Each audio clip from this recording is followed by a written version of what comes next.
Yung iniisip ko mga kagwang na magiging masaya ako kasi special day ko ngayon ang nangyari stressful day. Sobrang napakahirap nga naman iwasan ng stress mga kagwang, kaya naman para matanggal yung stress ko ay nilabing-labing ko muna yung aking bibi.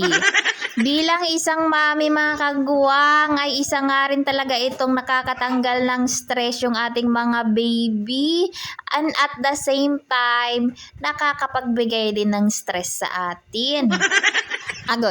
Agoy, sige lang Kay, balibalintong ka lang dyan, kaya mo yan. And of course mga kagwang, liligpitin ko na syempre yung aming hinigaan. Alangan naman yung silingan ang magligpit pa niyan, o diba Chris? Syempre mga kagwang, hahakutin ko pa yan papuntang Igbaw. Agoy, tignan nyo naman yan.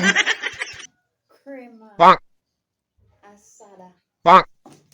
And then gulalaman. At para nga ni manigas at lumaya sa buhay ko itong stress ko mga kagwang, ay ipagagawa ko siya ng gulaman.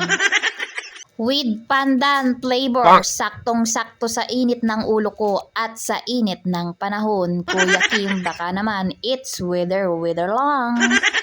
Bali, hinalo ko pala muna mga kagwang ang powder gulaman sa isang malinis na lagayan. Syempre, imikos-mikos ko yan.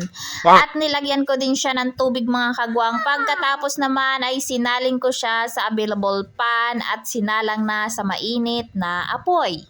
Pagka isang kulong nga mga kagwang ay sinalin ko naman ulit siya sa malinis na lagayan at patutuyuin at patitigasin natin yan.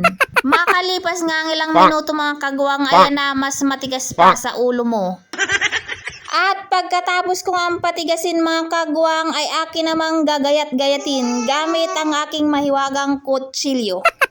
And of course mga kagwang, hindi syempre mawawala ang patikim dyan para malaman natin kung masarap ba talaga. Masarap naman siya mga kagwang, nilagyan ko pala siya ng kaunting asukal.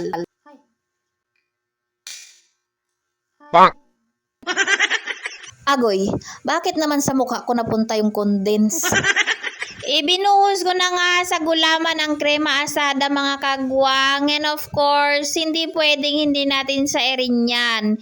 Tilukin ang dapat tilukin sabay mikos-mikosin. Ito na yung final looks niya mga kagwang yan. Yang mukha na yan. Ito talaga ang pinakagusto ko sa part na to mga kagwang, ang Tikiman Times. Dito masasaksihan mo kung gaano kasarap magluto ang inyong kagwang ng disyerto. Oh, mukha pa lang masarap na, diba? At hindi pa yan makontento sa isang subo. Ayan, sumunod na subo. O may kasunod pa yan. Sarap daw. Subo ulit. And of course mga kagwang, may naisip ang inyong kagwang. Hindi pwedeng maubos to natin sa isang kainan. Kailangan natin tong i-ref. Kahit walang ref, i-ref natin yan. Gagawa natin yan ng faraan. Ilalagay ko pala siya mga kagwang. Isusupot-supot ko siya gamit ang plastic ng yelo. What? Agoy. Tingin nyo mga kagwang, mga ilang supot ang magagawa ko nito. Pero hindi natin pupunuin yan mga kagwang ha. Kunti lang, mga 1/4 lang yung bagay sa isang kainan. Ganun lang mga kagwang. Gawin nyo na din to sa inyong bahay mga kagwang kasi makakalis din kayo ng pangmerienda nyo. Kasi maganda na siya, makakatipid ka pa mga kagwang. Alam nyo ba na gumastos lang ako dito ng mahigit 100.